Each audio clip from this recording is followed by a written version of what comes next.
అధ్యక్షులు పూజ్యులు నారా చంద్రబాబు నాయుడు గారికి, యువ నాయకుడు నారా లోకేష్ బాబు గారికి, మహానాడు వేదిక పైన ఆసీనులైన పార్టీ పెద్దలకు, తెలుగుదేశం పార్టీ కుటుంబ సభ్యులకు, పాత్రికేయ మిత్రులకు అందరికీ పేరు పేరున హృదయపూర్వకంగా నమస్కారాలు తెలియజేసుకుంటా ఉన్నాం. ఈ మహానాడు ఒక ప్రత్యేకమైన కార్యక్రమం.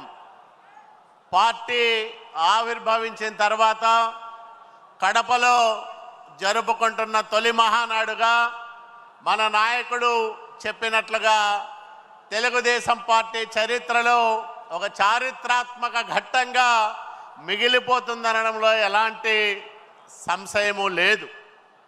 ఇలాంటి మహానాడు వేదిక పైన రాష్ట్రంలో అభివృద్ధి వికేంద్రీకరణ, అట్లాగే వెనుకబడిన ప్రాంతాలపైన ప్రత్యేక శ్రద్ధ అనే అంశాన్ని ప్రవేశపెట్టే అవకాశం కల్పించిన పెద్దలందరికీ నమస్కారాలు తెలియజేసుకుంటూ, తెలుగుదేశం పార్టీ రాష్ట్రం నలుచెరుగుల అభివృద్ధి విస్తరించాలని బలంగా కోరుకునే పార్టీ.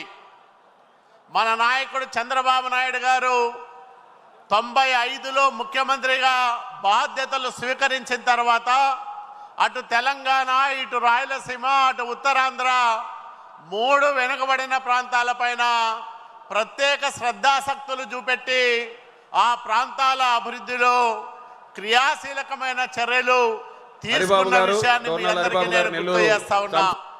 14 తర్వాత కూడా అమరావతి ఒక రాజధానే కాదు, అభివృద్ధి ఫలాలను అందించే ఒక గొప్ప కేంద్రంగా అది మలచబడుతుంది.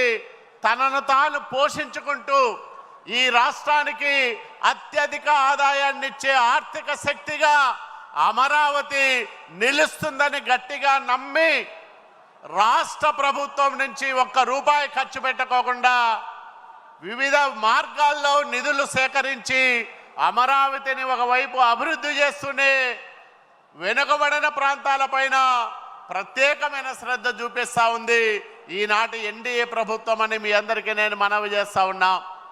ఎందుకంటే పోలవరం, అమరావతి అనేటివి ఆయా ప్రాంతాలకు పరిమితమైన ప్రాజెక్టులు కాదు. పోలవరం పూర్తి కాకముందే పట్టిసీమను పూర్తి చేసి పోలవరం ఫలితాలను రాయలసీమలో చూపెట్టిన నాయకుడు నారా చంద్రబాబు నాయుడు గారు. వర్షాకాలంలోనే నీళ్లు ఉండని అనంతపురం జిల్లా చెరువుల్లో ఎండాకాలం కూడా నీళ్లతో నింపిన నాయకుడు మన నాయకుడు నారా చంద్రబాబు నాయుడు గారని మీ అందరికీ నేను మనవి చేస్తా ఉన్నా.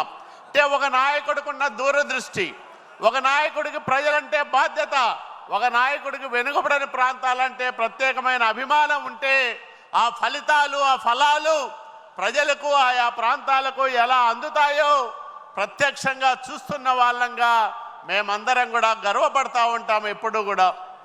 ఒకవైపు ఉత్తరాంధ్ర సుజల స్రవంతి ద్వారా ఆయా జిల్లాల్లో అభివృద్ధి కార్యక్రమాలకు నిధులు ఇస్తూనే విశాఖపట్నాన్ని ఉపాధి కేంద్రంగా, ఉపాధి అవకాశాల ఉత్పత్తి కేంద్రంగా మారుస్తూనే రాయలసీమ పైన ఈరోజు ఈ ప్రభుత్వం తీసుకుంటున్న చర్యలు రాయలసీమ భవిష్యత్తును పూర్తిగా మార్చబోతా ఉన్నాయని మీ అందరికీ నేను మనవి చేస్తా ఉన్నా.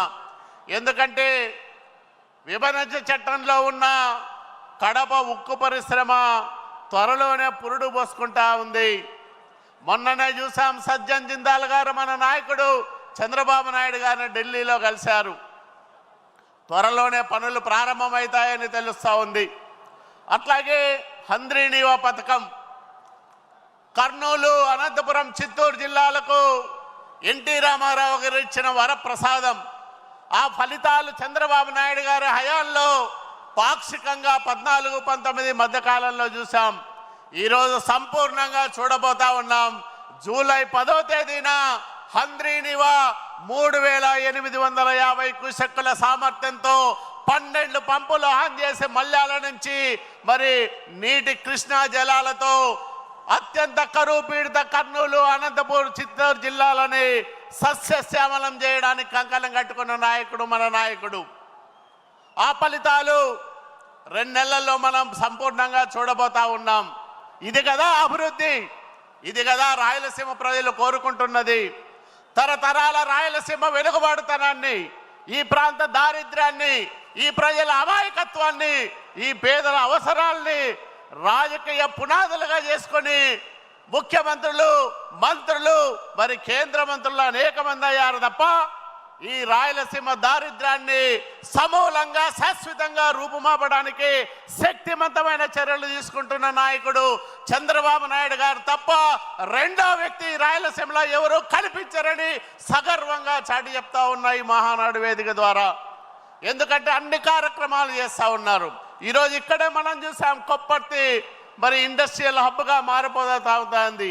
ఓర్వకల్లు ఒకటి తాజాగా మనం చూసాం. ఢిల్లీ పర్యటనలో లేబాక్స్ నుంచి ఓర్వకల్లు వరకు ఒక ఇండస్ట్రియల్ కారిడార్ని అభివృద్ధి చేయడానికి మన నాయకుడు సంకల్పం తీసుకున్నారు.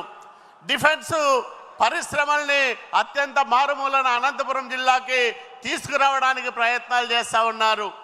నీళ్ళే చూడని, పంటలే పండని అనంతపురం జిల్లాలో అంతర్జాతీయ ప్రమాణాలు కలిగిన కియా పరిశ్రమను స్థాపించగలిగిన శక్తి ఈ దేశంలో ఒక్క చంద్రబాబు నాయుడు గారికి తప్ప మరొకరికి రాదు, ఉండదు అనే విషయాన్ని కూడా ఈ సందర్భంగా నేను చాటి చెప్తా ఉన్నా.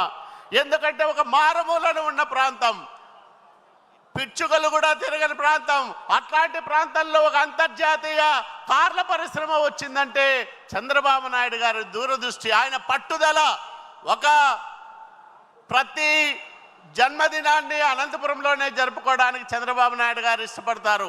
అనంతపురం అంటే ఆయనకు అంత ప్రేమ, అభిమానం. అట్లాంటి ఒక జన్మదినానికి వచ్చి అక్కడ పనులు ప్రారంభం చేశాడు గొల్లపల్లి రిజర్వాయర్ను. మరో జన్మదినానికి వచ్చి మరి నీళ్లను ఆన్ చేశాడు. ఆ ఏడాది తిరగకుండానే కియా కార్ల పరిశ్రమ పెనుగొండకు వచ్చిందంటే ఆయన చూపిన శ్రద్ధ కారణమని మీ అందరికీ నేను మనవి చేస్తా ఉన్నా. ఇట్లా అడుగడుగున అభివృద్ధి ఫలాలతో రాయలసీమను సస్యశ్యామలం చేయడంతో పాటు సంపదకు కేంద్రంగా మార్చడానికి ప్రయత్నం చేస్తున్న నాయకుడు మన నాయకుడని నేను మీ అందరికీ మనవి చేస్తా ఉన్నా. రాయలసీమలో కర్నూలు, అనంతపురం, కడప, చిత్తూరు జిల్లాల్లో ఈరోజు ఇలాంటి అభివృద్ధి కార్యక్రమాలు చూడగలుగుతా ఉన్నామంటే అది చంద్రబాబు నాయుడు గారు ఈ గడ్డ పైన ఉన్న తనకున్న అవ్యాజ్యమైన ప్రేమానురాగాలకు నిదర్శనమని కూడా మీ అందరికీ నేను మనవి చేస్తా ఉన్నా. ఇక్కడ పుట్టడం, ఈ గడ్డను రుణం తీర్చుకోవడం మరి తన బాధ్యతగా భావిస్తూ ఉన్నాడు కాబట్టి ఇన్ని కార్యక్రమాలు చేస్తూ ఉన్నాడు. ఈరోజు అభివృద్ధి వికేంద్రీకరణ, ఎక్కడ చూసినా పల్లెల్లో ప్రగతి కార్యక్రమాలు జరుగుతూ ఉన్నాయి.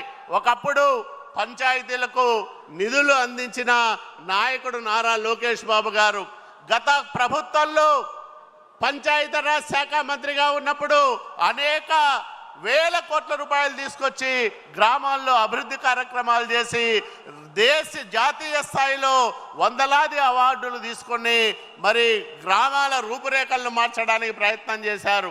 మళ్ళా 1924 మధ్య కాలంలో పంచాయతీలకు నిధులు లేవు. వేల కోట్ల రూపాయల పంచాయతీ నిధులను దారి మళ్లించింది అప్పటి ప్రభుత్వం. పంచాయతీలను నిర్వీర్యం చేసి సర్పంచులను అలంకారప్రాయపరంగా చేసిన ఒక దుర్మార్గమైన పరిపాలనను చూసాం. మళ్ళా ఈరోజు మన కూటమి భాగస్వామి జనసేనాని పవన్ కళ్యాణ్ గారి ఆధ్వర్యంలో ఈరోజు పంచాయతీలకు మళ్ళా నిధులు వస్తున్నాయి. పల్లెల్లో పండగ, అభివృద్ధి పండుగలు జరుపుకుంటా ఉన్నాం. ఈ రకంగా మళ్ళా ఒక కొత్త అభివృద్ధి యుగం ప్రారంభమైందని మీ అందరికీ నేను మనవి చేస్తా ఉన్నా. ఇట్లాంటి అనేక అవకాశాలు, అభివృద్ధి ఫలాలు మనకు అందించడం కన్నా పరిపాలనలో ఎవరైనా ఏం కోరుకుంటారు? ఈ రాయలసీమ ఒకప్పుడు ముఠా కక్షలకు నిలయం. ఈ రాయలసీమలో సామాన్యుల్ని, బడుగు బలహీన వర్గాల్ని వాళ్ళ రాజకీయ ఆధిపత్యం కోసం వాడుకున్న కుటుంబాలను చూసాం, వ్యక్తులను చూసాం.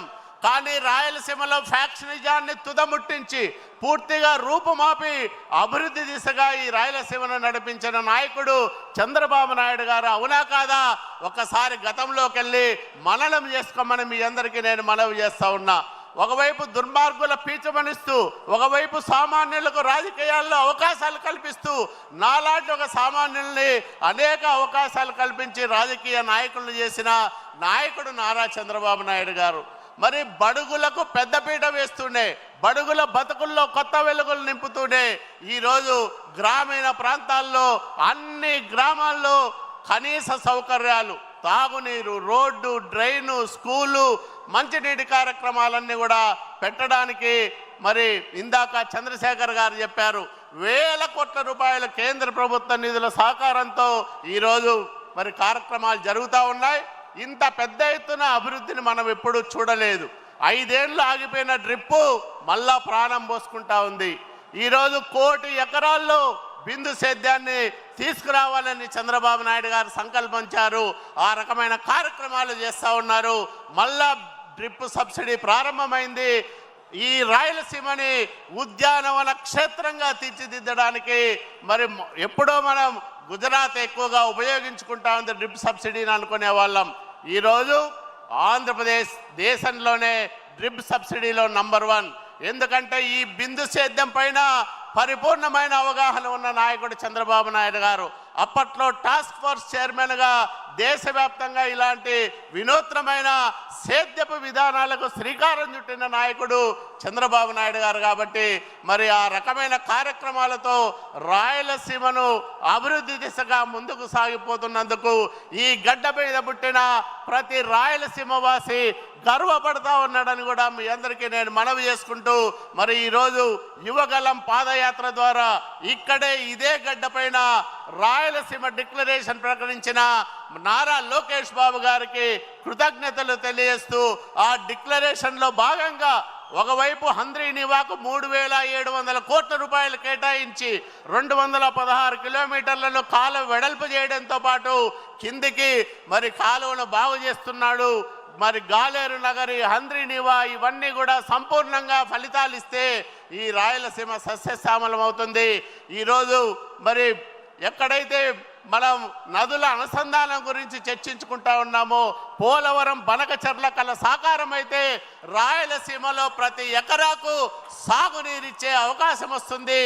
రాయలసీమ కరువును శాశ్వతంగా పారదోలే మరి అవకాశం వస్తుంది ఈ రాయలసీమకని మీ అందరికీ నేను మనవి చేసుకుంటూ, యువగలంలో చూసాం పార్టీ సీనియర్లుగా మేమందరం కూడా చంద్రబాబు నాయుడు గారి నాయకత్వం మరి 40 సంవత్సరాలు ఈ పార్టీని బతికించింది, ఈ రాష్ట్రాన్ని కాపాడింది.